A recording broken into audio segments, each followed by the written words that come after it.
estão mortos. Agora nós vamos ver a questão do anticristo, porque também muitos falam que a gente não vai ver o anticristo.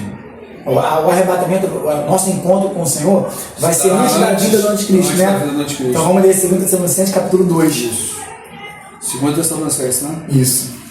Isso que é importante. Né? Capítulo 2 a partir do versículo 1 mesmo.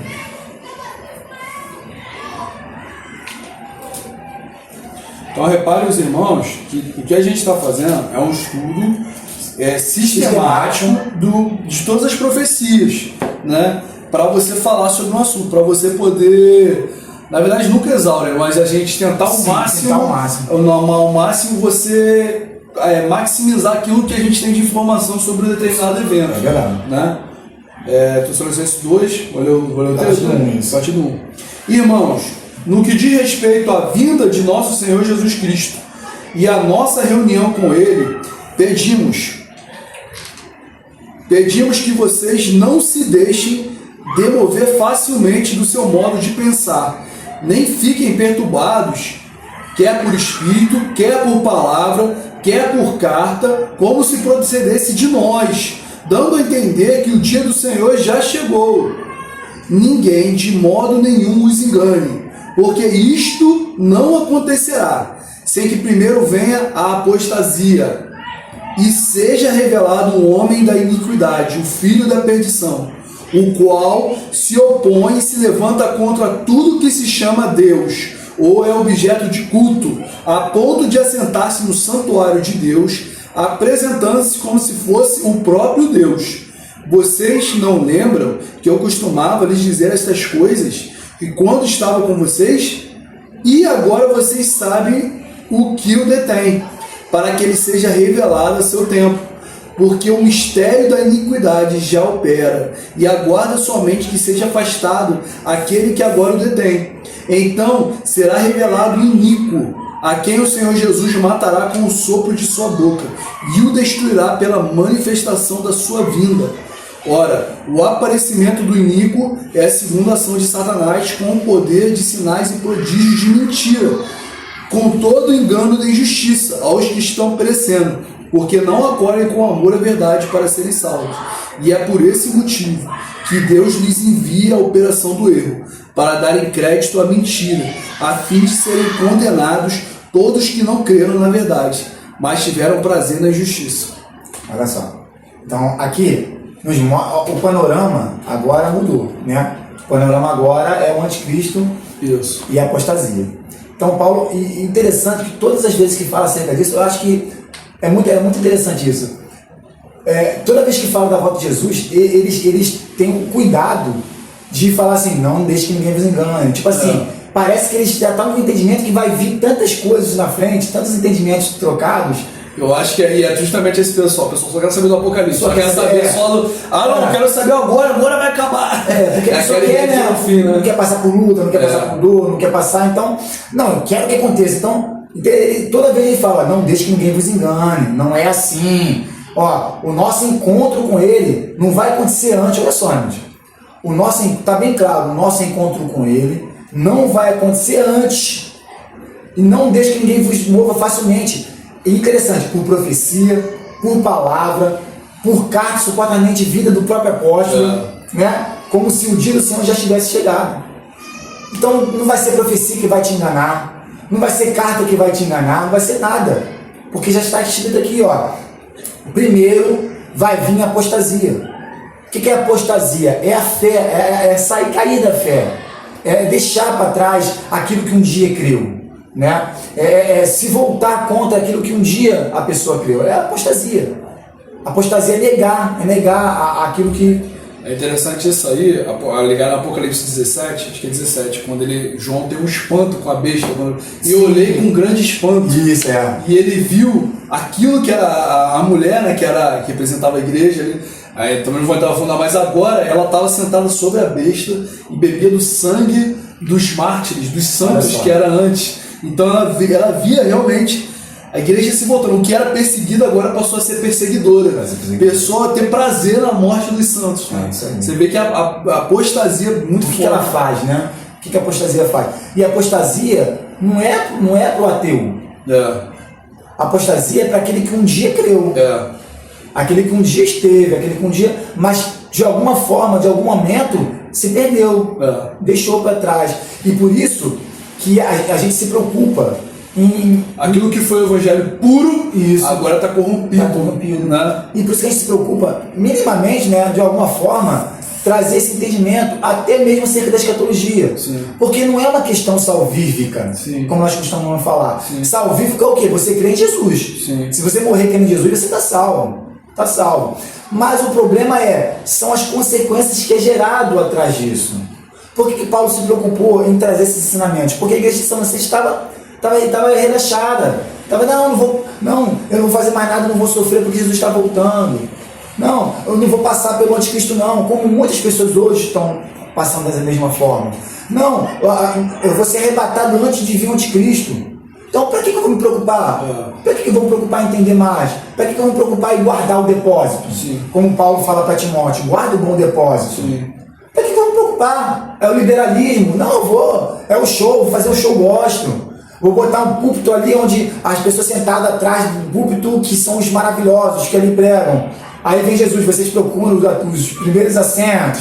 Não, mas Jesus falou, mas não importa o que Jesus falou, não. Entendeu? Vou botar ali um picadeiro, um palco, as pessoas passando por cima, uns palhaços.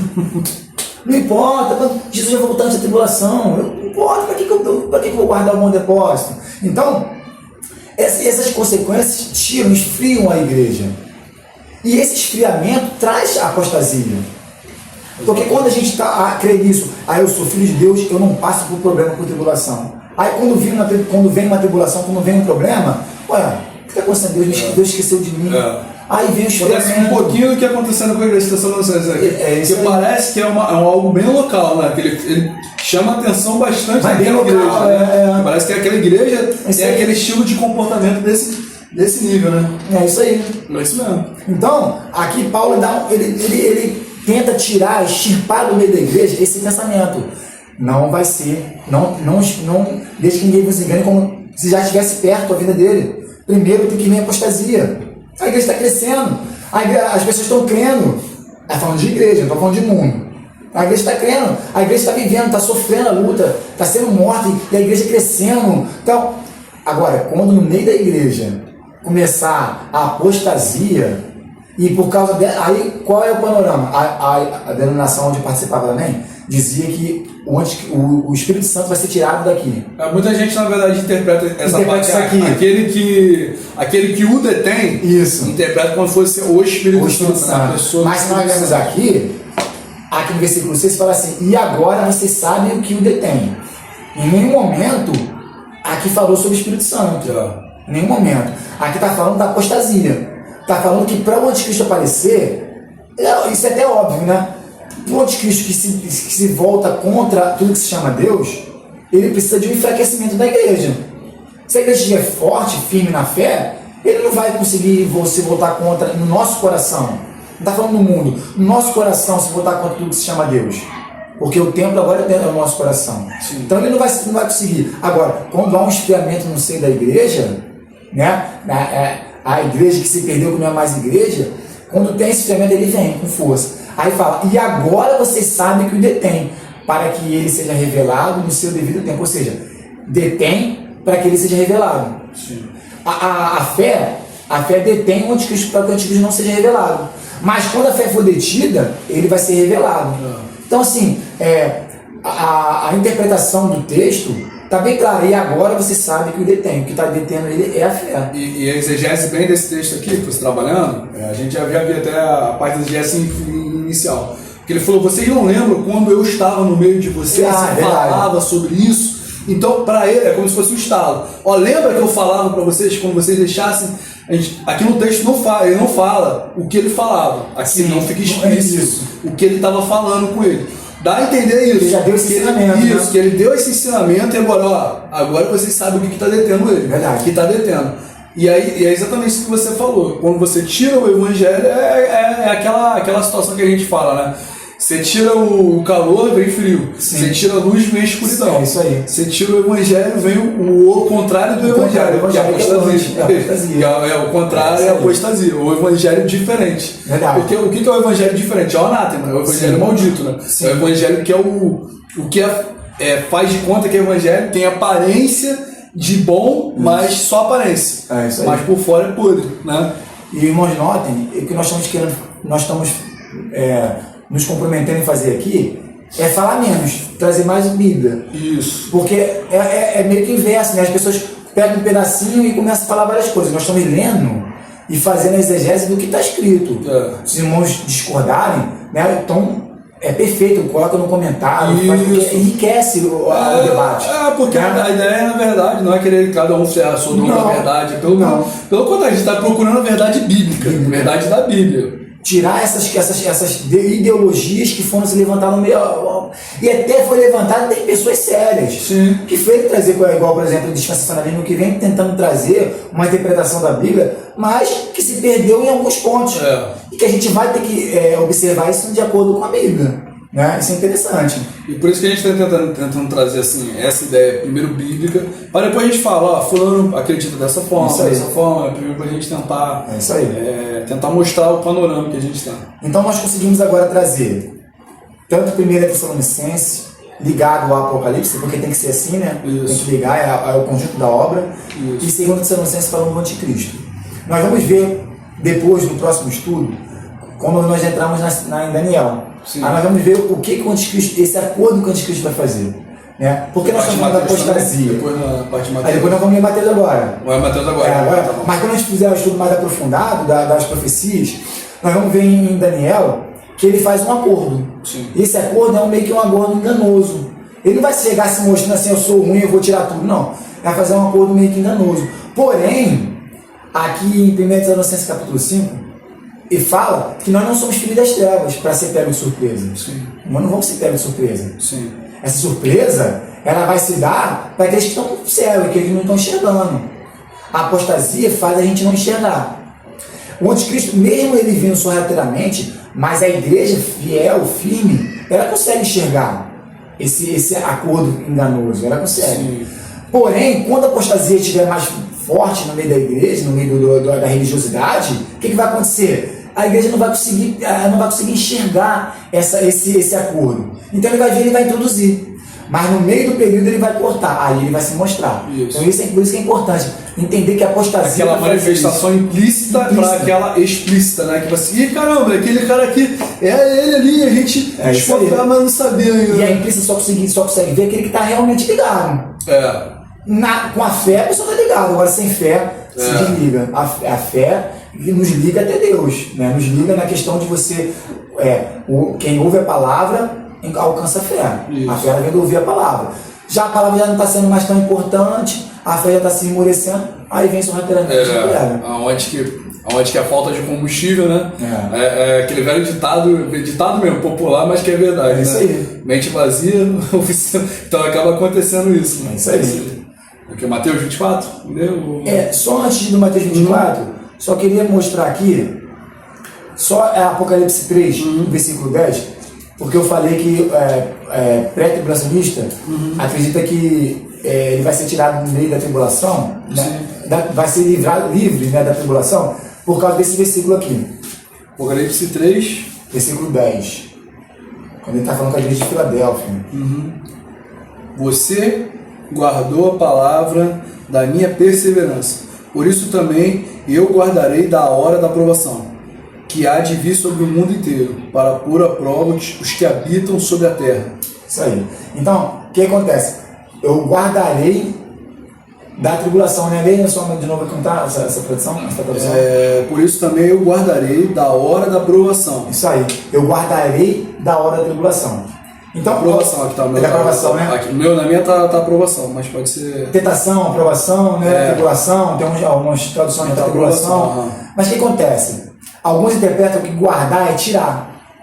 Alguns interpretam que eu te tirarei, como se arrancasse aí por causa do arrebatamento.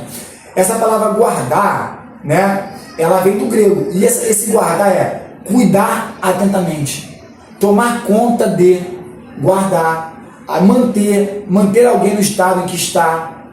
Essa palavra guardar, a pronúncia não vai ficar muito legal, né? É tairreor. Esse cultural eu não consigo fazer muito bem. Mas é o mesmo sentido que Jesus falou: Pai, não espere que tire dos mundos, Isso aí. mas guarde-os. Guarde do mal, né? Isso, Guarde do mal, né? Guarde do mal. Então, Isso. esse guardar é manter alguém no estado em que está. Então, na tribulação, quando vier, né? Deus vai nos guardar no nosso estado que está. Que estado nós estamos? Fiéis. Perfeito. Guardado na palavra. Aí, um versículo, um texto que pode fazer entender, é lá em Provérbios capítulo 4, versículo 23, que ele fala assim, que diz para guardar o coração com toda diligência, pois dele procede a saída da vida. Então, na Septuaginta, né, que ela foi escrita para o grego, né, na Septuaginta, essa palavra, ela vem nesse versículo também.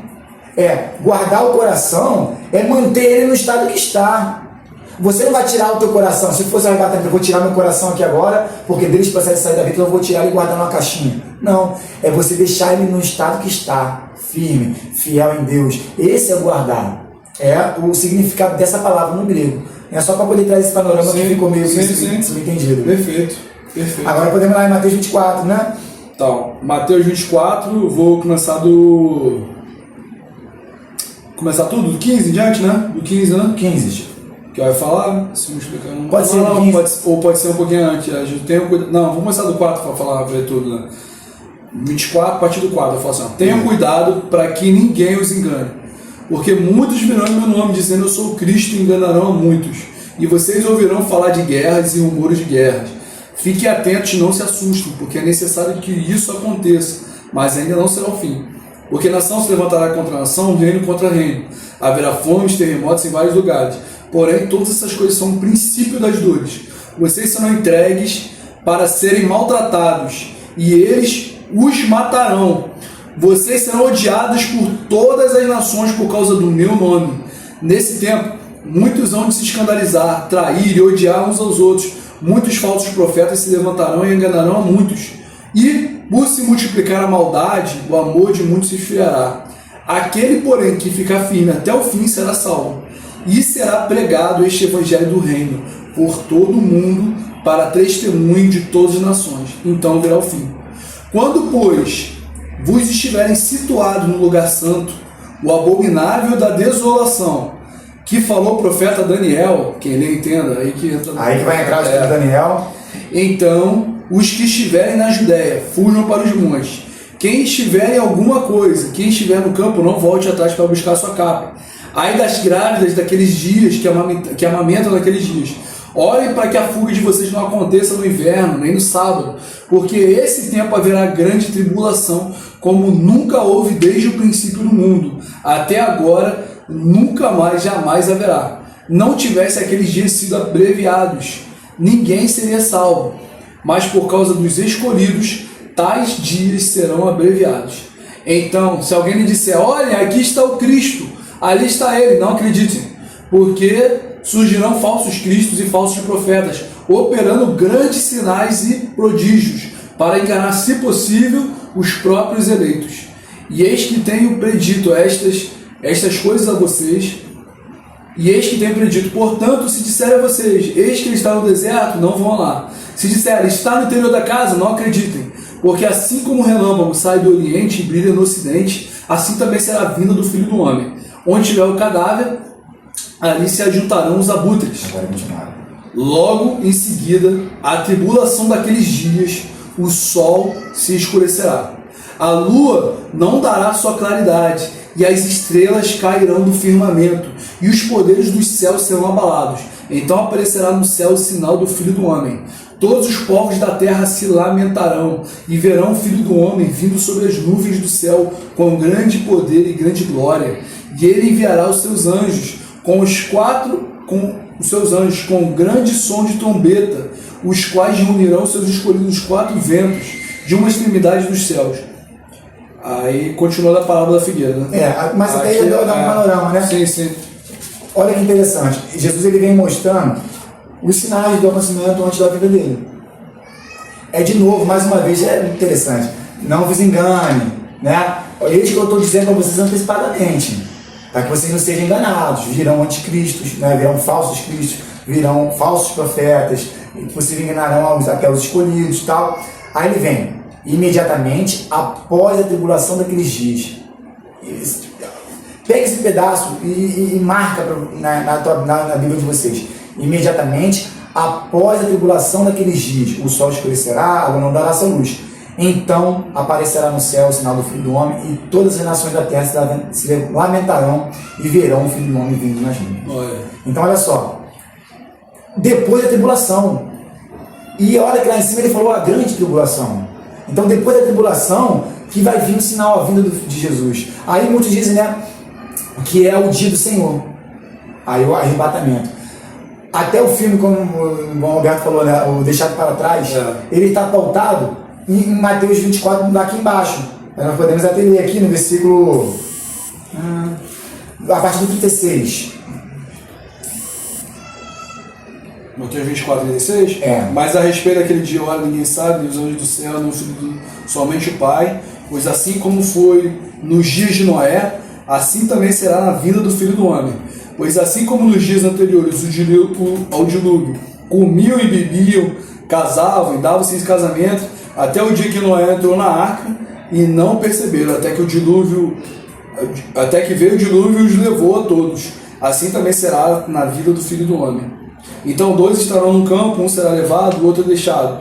2 mulheres estarão trabalhando num moinho, uma será levada e a outra deixada. Portanto, fiquem vigiando, pois vocês não sabem em que dia virá o Senhor de vocês. Porém, considere isso: se o pai da família não soubesse a hora de vir o ladrão, vigiaria e não deixaria que a casa fosse arrombada. Por isso estejam vocês também preparados, porque o Filho do Homem virá na hora que vocês não estiverem esperando. É interessante, olha só.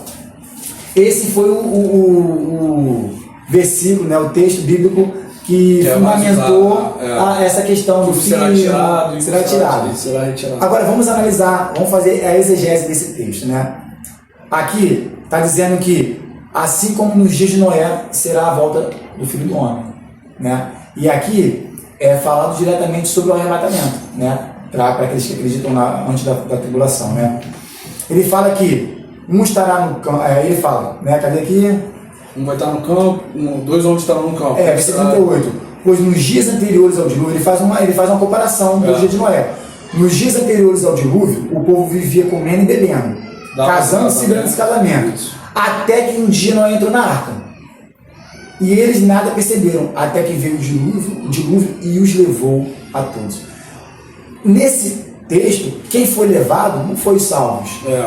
Foram os ímpios. Foram os ímpios. Quem foi levado e Noé foi guardado, na verdade. Guardado. Ele foi guardado. Isso aí. Isso. Ele permaneceu na terra. Isso. Simplesmente estava guardado na arca. Né? Ele foi guardado, assim como nós vimos na Apocalipse, no capítulo 3, né? Quando fala para a igreja de Filadélfia. Ou seja, permaneceu no estado que estava, no Senhor. Toda a terra ia ser exterminada. E Noé permaneceu junto com o Senhor. A igreja, no arrebatamento, quando for arrebatada com Cristo, ela vai permanecer com Ele. Os que não forem achados no livro da vida, vai ser lançado no lago de fogo. Ainda fala, essa é a verdadeira morte. Qual é a verdadeira morte? É a separação eterna do homem para com Deus, é uma separação eterna. Essa é a segunda morte. Essa é a segunda morte. Isso. Então é a separação do homem para com Deus. Então esses que foram levados é os que não estavam com Deus. E Noé que foi preservado, Noé que foi guardado, que se manteve na posição que estava, junto com Deus, estava na arca. Então, e essa é uma exegese correta do texto que nós temos que fazer. E isso é muito importante para entender principalmente essa questão da escatologia bíblica. São vários, são N entendimentos, mas nós temos que se apegar aos textos bíblicos. E sempre utilizando do princípio, a Bíblia interpreta a si própria. Quando nós fazemos isso, nós conseguimos esclarecer muitas coisas na nossa mente. Claro que muitas coisas ainda vai ficar aqui, porque tem muita coisa que nós temos que entender, muita profecia, muita coisa que talvez a gente não entenda profundamente, né? Isso. Perfeito. Então, a gente acha que deu para encerrar assim, deu para falar bastante desse assunto. Ver que é um assunto bem extenso, né? Pré-tribulacionismo, pós-tribulacionismo, essa parte do Apocalipse. Mas fica atento aí, a gente vai seguir nessa. E caso você queira, se tenha dúvidas também, manda pra gente. A gente tem o nosso grupo aí, ó, tanto no Telegram como agora no WhatsApp. Então fala bastante, a pessoa tem falado mais no WhatsApp. Manda pra gente que você tem dúvida, gostaria desse tema. A gente já tem falado, esse tema então de escatologia é o tema preferido, né? Que as pessoas têm bastante dúvida também, né? Porque realmente é um tema muito complexo, né? Que você vai ter que você ver. Num pouquinho a gente analisou vários textos e várias ramificações para a gente procurar entender. Só que o mais importante, a gente ficou aqui, né, nesse panorama bíblico, né? Bíblico. Aí caso você tenha algum texto, eu gostaria que analisasse esse texto, vamos olhar dentro dessa base bíblica, mas nunca assim, a Bíblia sempre se complementa, né? Esse texto aqui vai entender esse e não o contrário, um fala uma coisa, o outro fala outra coisa. Não se apegue a visões teológicas. Estude, leia, mas não vem assim, eu gosto, o pré-tribulacionismo diz isso, vamos estudar o que o pré-tribulacionismo diz. Não, a Bíblia não fala de pré-tribulacionismo e pós-tribulacionismo. A Bíblia é a Bíblia. Vamos estudar a Bíblia. Isso. Aí com a Bíblia a gente parte para as ramificações que nós vamos fazer depois, né? Esse já foi o pré e o pós. Tem o milenismo e o pós-milenismo, nós vamos entrar em todas essas correntes. Isso aí. Bom? Fica com Deus. Fica com Deus, a paz seja com Deus. Amém.